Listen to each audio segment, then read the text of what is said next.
Good morning, ಎಲ್ಲರಿಗೂ ಶುಭೋದಯ. ನೀವು ಕೇಳ್ತಾ ಇರೋದು ರೇಡಿಯೋ ಶಿವಮೊಗ್ಗ 90.8 FM ಸಮುದಾಯ ಬಾನುಲಿ, ಭರವಸೆಗಾಗಿ ಭವಿಷ್ಯಕ್ಕಾಗಿ ನಮ್ಮ ಬಾನುಲಿ. ನಾನು ನಿಮ್ಮ ಸ್ಮೈಲಿಂಗ್ ಶ್ವೇತಾ. ಕೇಳುಗರೆ, ವಿದ್ಯೆಗೆ ಸರಸ್ವತಿ, ಸಂಪತ್ತಿಗೆ ಲಕ್ಷ್ಮಿ, ಶಕ್ತಿಗೆ ಪಾರ್ವತಿ, ಎಲ್ಲಕ್ಕೂ ಮಿಗಿಲಾಗಿ ಜನ್ಮ ಕೊಟ್ಟವಳು ಹೆಣ್ಣು. ಇಂತಹ ಲೋಕಮಾತೆಗೆ ಕೋಟಿ ನಮನಗಳು. ಮಹಿಳಾ ದಿನದ ಶುಭಾಶಯಗಳು ತಿಳಿಸ್ತಾ, ಒಂದು ಜೀವಿಯ ದೇಹ ಅನ್ನೋದು ಸಂಪೂರ್ಣ ರಚನೆ ಆಗ್ಬೇಕು ಅಂತಂದ್ರೆ ತಂದೆ ತಾಯಿ ಮುಖ್ಯ.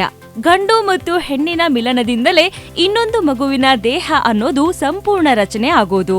ಒಂದು ಮಗುವಿಗೆ ರಕ್ತ ಮತ್ತು ಮಾಂಸ ಅನ್ನೋದು ತಾಯಿಯಿಂದ ಸಿಗುತ್ತೆ. ಇದು ಸ್ತ್ರೀ ತತ್ವ ಅಂತ ಹೇಳ್ತಾರೆ. ಹಾಗೆ ಮೂಳೆ ಮತ್ತು ಸ್ನಾಯು ಅನ್ನೋದು ತಂದೆಯಿಂದ ಸಿಗುತ್ತೆ. ಇದು ಪುರುಷ ತತ್ವ ಅಂತ ಹೇಳ್ತಾರೆ.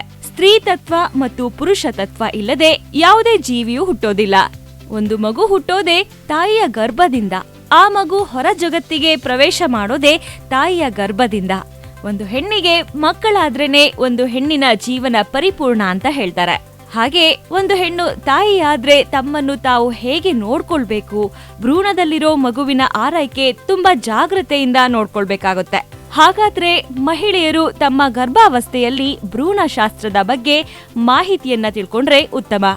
ಸೊ ಫೀಟಲ್ ಮೆಡಿಸಿನ್ ಅಂದ್ರೆ ಏನು, ಅದರಲ್ಲಿ ತಿಳ್ಕೊಳ್ಬೇಕಾಗಿರುವಂತಹ ಮಾಹಿತಿಯನ್ನ ತಿಳಿಸ್ಕೊಡ್ಲಿಕ್ಕೆ ಬಂದಿದ್ದಾರೆ ನಮ್ಮ ಶಿವಮೊಗ್ಗದ ಸಹ್ಯಾದ್ರಿ ನಾರಾಯಣ ಹಾಸ್ಪಿಟಲಿನ ಕನ್ಸಲ್ಟೆಂಟ್ ಗೈನಕಾಲಜಿಸ್ಟ್ ಆದ ಡಾಕ್ಟರ್ ನಿವೇದಿತಾ ಹೆಗ್ಡೆ ಅವರು. ಸೊ ಅವರಿಗೆ ನಮ್ಮ ಕಾರ್ಯಕ್ರಮಕ್ಕೆ ಸ್ವಾಗತಿಸೋಣ. ನಮಸ್ತೆ ಡಾಕ್ಟರ್. ನಮಸ್ತೆ ಡಾಕ್ಟರ್, ನಿಮ್ಮ ಪರಿಚಯ ಮಾಡಿಕೊಡಿ. ನಾನು ಡಾಕ್ಟರ್ ನಿವೇದಿತಾ ಹೆಗ್ಡೆ, ಭ್ರೂಣಶಾಸ್ತ್ರ specialist, Sahyadri Narayana multi speciality ಹಾಸ್ಪಿಟಲಲ್ಲಿ ಕೆಲಸ ಮಾಡ್ತಾ ಇದ್ದೇನೆ. ಡಾಕ್ಟರ್, ಮೊದಲಿಗೆ ಫೀಟಲ್ ಮೆಡಿಸಿನ್ ಅಂದ್ರೆ ಏನು ಅಂತ ಹೇಳ್ಬೋದಾ? ಸೊ ಮೊದಲನೇದಾಗಿ ಎಲ್ಲರಿಗೂ ವಿಶ್ವ ಮಹಿಳಾ ದಿನಾಚರಣೆಯ ಶುಭಾಶಯಗಳು. ಸೊ ಫೀಟಲ್ ಮೆಡಿಸಿನ್ ಅನ್ನೋದು ಗರ್ಭಿಣಿ ಸ್ತ್ರೀಯರಲ್ಲಿ ತಪಾಸಣೆ ಮಾಡುವಂಥ ಒಂದು ವಿಭಾಗ. ಅಂದರೆ ಭ್ರೂಣಶಾಸ್ತ್ರ, ಗರ್ಭದಲ್ಲಿರುವ ಭ್ರೂಣದ ಆರೋಗ್ಯದ ಬಗ್ಗೆ ತಪಾಸಣೆ ಮಾಡುವಂತೆ ವೈದ್ಯಕೀಯ ಒಂದು ವಿಭಾಗ ಇದು. ಓಕೆ ಡಾಕ್ಟರ್, ಇದರಿಂದ ಏನು ಪ್ರಯೋಜನ ಆಗುತ್ತೆ ಅಂತ ಹೇಳ್ಬೋದಾ? ಇದರಲ್ಲಿ ನಾವು ಮುಖ್ಯವಾಗಿ ಮಗುವಿನ ಅಂಗರಚನೆಯಲ್ಲಿ ದೋಷ, ಫಾರ್ ಎಕ್ಸಾಂಪಲ್ ಮೆದುಳಿನಲ್ಲಿ ದೋಷ, ಕಿಡ್ನಿಯಲ್ಲಿ ದೋಷ ಅಥವಾ ಕೈಕಾಲು ಊನ ಇರುವಂಥದ್ದನ್ನು ನಾವು ಅಲ್ಟ್ರಾಸೌಂಡ್ ಮೂಲಕ ಹುಟ್ಟಿನ ಮುಂಚೆನೇ ಕಂಡುಹಿಡಿಬೋದು. ಹಾಗೆ ಏನಾದರೂ ಆನುವಂಶಿಕ ತೊಂದರೆ ಇದ್ದಲ್ಲಿ, ಫ್ಯಾಮಿಲಿನಲ್ಲಿ ಕೆಲವೊಮ್ಮೆ ಜೆನೆಟಿಕ್ ತೊಂದರೆಗಳಿರುತ್ತೆ, ಅದನ್ನು ಸಹ ಕಂಡುಹಿಡಿಬೋದು. ಹಾಗೂ ಡೌನ್ ಸಿಂಡ್ರೋಮ್ ಅಂತ ಕೇಳಿರ್ಬೋದು ನೀವು. ಇದು ಸಾಮಾನ್ಯವಾಗಿ ಬರುವಂಥ ಬುದ್ಧಿಮಾಂದ್ಯತೆ ತೊಂದರೆ. 700 ಮಕ್ಕಳು ಹುಟ್ಟಿದರೆ ಅದರಲ್ಲಿ ಒಂದು ಮಗು ಡೌನ್ ಸಿಂಡ್ರೋಮ್ ಆಗಿ ಹುಟ್ಟಬಹುದು. ಸೊ ಇದನ್ನು ಸಹ ನಾವು ಫಿಟಲ್ ಮೆಡಿಸಿನ್ ವಿಭಾಗದಲ್ಲಿ ಕಂಡುಹಿಡಿತೇವೆ. ಹಾಗೂ ಮಗುವಿನ ಬೆಳವಣಿಗೆಯಲ್ಲಿ ಏನಾದರೂ ದೋಷ ಇದ್ದರೆ, ಅಂದರೆ IUGR ಅಂತ ಹೇಳ್ತೇವೆ, ಇಂಟ್ರಾ ಯುಟರೈನ್ ಗ್ರೋತ್ ರಿಟಾರ್ಡೇಷನ್, ಹಾಗೂ ಅವಳಿ ಜವಳಿ ಮಕ್ಕಳ ತೊಂದರೆ ಇದ್ದರೆ, ಇಂಥ ಎಲ್ಲ ತೊಂದರೆಗಳಿಗೆ ನಮ್ಮಲ್ಲಿ ತಪಾಸಣೆ ಲಭ್ಯವಿದೆ. ಈ ತಪಾಸಣೆಯನ್ನ ಯಾವ ರೀತಿ ಮಾಡಲಾಗುತ್ತೆ ಡಾಕ್ಟರ್? ಈ ತಪಾಸಣೆಯನ್ನು ಮೇಯ್ನ್ ಆಗಿ ನಾವು ಅಲ್ಟ್ರಾಸೌಂಡ್ ಅಂತ ಹೇಳ್ತೇವೆ, ಅಲ್ಟ್ರಾಸೋನೋಗ್ರಫಿ, ಇದರಿಂದ ನಾವು ಮಾಡ್ತೇವೆ. ಸೊ ಅಲ್ಟ್ರಾಸೌಂಡ್ ಅನ್ನೋದು ಸುರಕ್ಷಿತವೇ, ಗರ್ಭಿಣಿ ಸ್ತ್ರೀಯರಿಗೆ ಅದು ಮಾಡುವಂಥದ್ದು ಮಗುವಿಗೆ ಸುರಕ್ಷಿತವೇ ಅನ್ನೋದು ಭಾಳಷ್ಟು ಪೇಷಂಟ್ ಮನಸ್ಸಲ್ಲಿ ಇರುತ್ತೆ. ಇದು ಭಾಳ ಸುರಕ್ಷಿತವಾದ ವಿಧಾನ. ಇದು ಗರ್ಭಧಾರಣೆಯ ಟೈಮ್ನಲ್ಲಿ ಎಷ್ಟು ಸತಿ ಮಾಡಿದರೂ ಇದರಿಂದಾಗಿ ಮಗುವಿಗೆ ಯಾವುದೇ ರೀತಿಯಾದ ತೊಂದರೆ ಆಗುವುದಿಲ್ಲ, ಅದರ ಬದಲಾಗಿ ಉಪಯೋಗನೇ ಆಗುತ್ತದೆ. ಡಾಕ್ಟರ್, ಈಗ ಗರ್ಭಧಾರಣೆ ಆದಮೇಲೆ ಎಷ್ಟು ಸಲ ಸ್ಕ್ಯಾನ್ ಮಾಡಿಸ್ಬೇಕಾಗುತ್ತೆ ಡಾಕ್ಟರ್? ಗರ್ಭಧಾರಣೆ ಆದ ನಂತರ ಮಿನಿಮಮ್ ಒಂದು 5 ಸತಿ ಸ್ಕ್ಯಾನ್ ಬೇಕಾಗತ್ತೆ. ಸೊ ಮೊದಲನೇದಾಗಿ ಗರ್ಭ ಖಚಿತಗೊಂಡಾಗ, ಗರ್ಭಕೋಶದಲ್ಲೇ ಇದೆಯಾ ಅಥವಾ ಕೆಲವೊಮ್ಮೆ ಟ್ಯೂಬ್ನಲ್ಲಿ ಇರುತ್ತದೆ, ಅದನ್ನು ಎಕ್ಟೋಪಿಕ್ ಪ್ರೆಗ್ನೆನ್ಸಿ ಅಂತ ಕರಿತೇವೆ. ಸೊ ಇದನ್ನು ಖಚಿತಪಡಿಸೋಕ್ಕೆ, ಮಗು ಹಾರ್ಟ್ ಬೀಟು ಸರಿಯಾಗಿದೆಯಾ ಅನ್ನೋದನ್ನು ನೋಡಲಿಕ್ಕೆ ಗರ್ಭ ಖಚಿತಪಡಿಸಿ ಆದಮೇಲೆ ಮಾಡ್ತೇವೆ. ಹಾಗೆ 3ನೇ ತಿಂಗಳಿಗೆ ಅದನ್ನು NT ಸ್ಕ್ಯಾನ್ ಅಂತ ಕರಿತೇವೆ, ನ್ಯೂಕಲ್ ಟ್ರಾನ್ಸ್ಲೂಸೆನ್ಸಿ ಸ್ಕ್ಯಾನ್. ಸೊ 3ನೇ ತಿಂಗಳ ಮಾಡುವಂಥ ಸ್ಕ್ಯಾನು ಮೇಯ್ನ್ ಆಗಿ ಮಗುವಿನ ಅಂಗರಚನೆ ನೋಡ್ತೀವಿ, ಹಾಗೂ ಮಗುವಿನಲ್ಲಿ ಡೌನ್ ಸಿಂಡ್ರೋಮ್ ಬರುವಂಥ ರಿಸ್ಕ್ ಇದೆಯಾ ಅನ್ನೋದನ್ನು ನಾವು ಇದರಿಂದ ಕಂಡುಹಿಡಿಬೋದು. ಇದರ ಜೊತೆಗೆ ಡಬಲ್ ಮಾರ್ಕರ್ ಅನ್ನೋ ಬ್ಲಡ್ ಟೆಸ್ಟ್ ಸಹ ಕಳಿಸ್ತೇವೆ. ಸೊ ಈ ಸಮಯದಲ್ಲಿ ನಮಗೆ ಸುಮಾರು ಒಂದು 50% ತೊಂದರೆಗಳು ಗೊತ್ತಾಗ್ತದೆ.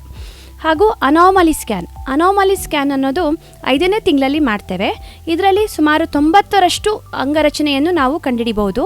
ಹಾಗೂ 6ನೇ ತಿಂಗಳಲ್ಲಿ ಫೀಟಲ್ ಇಕೋ ಅಂತ ಮಾಡ್ತೇವೆ. ಹೀಗೆ ದೊಡ್ಡವರಿಗೆ ಹೇಗೆ ಇಕೋ ಕಾರ್ಡಿಯೋಗ್ರಫಿ ಮಾಡ್ತಾರೆ, ಹಾರ್ಟಿನ ಸ್ಕ್ಯಾನನ್ನು ಮಾಡ್ತಾರೆ, ಅದೇ ರೀತಿ ಮಗುವಿನಲ್ಲಿ ಭ್ರೂಣದಲ್ಲಿ ಇದ್ದಂತನೇ ಮಗು ಹಾರ್ಟನ್ನು ತಪಾಸಣೆ ಮಾಡ್ಬೋದು.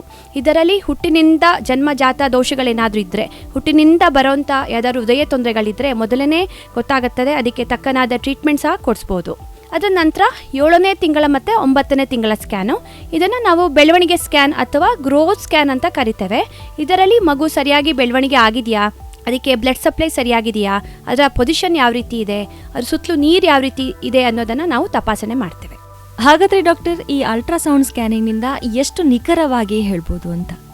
ನಮ್ಮ ಪೇಷಂಟ್ಗಳು ಏನು ಅನ್ಕೋತಾರೆ ಅಂದರೆ, ಒಮ್ಮೆ ಮಗುಗೆ ಸ್ಕ್ಯಾನ್ ಮಾಡಿದ್ರೆ 100% ನಾವು ಅವರಿಗೆ ಗ್ಯಾರಂಟಿ ಕೊಡ್ತೀವಂತ ಅನ್ನೋ ಮನೋಭಾವನೆ ಇದೆ. ಬಟ್ ಅದು ಆ ರೀತಿ ಆಗೋದಿಲ್ಲ. ಅಲ್ಟ್ರಾಸೌಂಡ್ ಸ್ಕ್ಯಾನಿಂದ ಸುಮಾರು 90% ನಿಖರವಾಗಿ ಹೇಳ್ಬೋದು. ಇನ್ನು 5-10% ಗೊತ್ತಾಗೋ ಸಾಧ್ಯತೆಗಳು ತುಂಬಾ ಕಮ್ಮಿ. ಯಾಕೆ ಅಂದರೆ ಕೆಲವೊಂದು ತೊಂದರೆಗಳು ಸ್ಕ್ಯಾನಿಂಗ್ನಲ್ಲಿ ಗೊತ್ತಾಗೋದಿಲ್ಲ. ಎಕ್ಸಾಂಪಲ್, ಬುದ್ಧಿ ಹೇಗೆ ಮಗುದು ಡೆವಲಪ್ ಆಗುತ್ತೆ, ಮತ್ತು ಕಣ್ಣು ಹೇಗೆ ಕಾಣುತ್ತೆ, ಕಿವಿ ಸರಿಯಾಗಿ ಕೇಳ್ತಾ ಇದೆಯಾ, ಮುಂದೆ ಅದರ ಬಿಹೇವಿಯರ್ ಯಾವ ರೀತಿ ಇರುತ್ತೆ, ಅವೆಲ್ಲವೂ ನಮಗೆ ಸ್ಕ್ಯಾನ್ನಲ್ಲಿ ಗೊತ್ತಾಗೋದಿಲ್ಲ. ಅಷ್ಟೇ ಅಲ್ಲದೆ ಕೆಲವೊಂದು ತೊಂದರೆಗಳು ರೇರಾಗಿ 7ನೇ ತಿಂಗಳ 8ನೇ ತಿಂಗಳದಲ್ಲೂ ಬರ್ಬೋದು, ಅಥವಾ ಹುಟ್ಟಿದ ನಂತರ ಸಹ ಬರ್ಬೋದು. ಸೊ ಈ ಎಲ್ಲ ತೊಂದರೆಗಳು ನಾವು 5ನೇ ತಿಂಗಳ ಸ್ಕ್ಯಾನ್ನಲ್ಲೇ ನಿಖರವಾಗಿ ಹೇಳುವುದು ಕಷ್ಟ. ಹಾಗಾಗಿ ಸುಮಾರು ಒಂದು 90% ನಾವು ನಿಖರವಾಗಿ ಹೇಳ್ಬೋದು.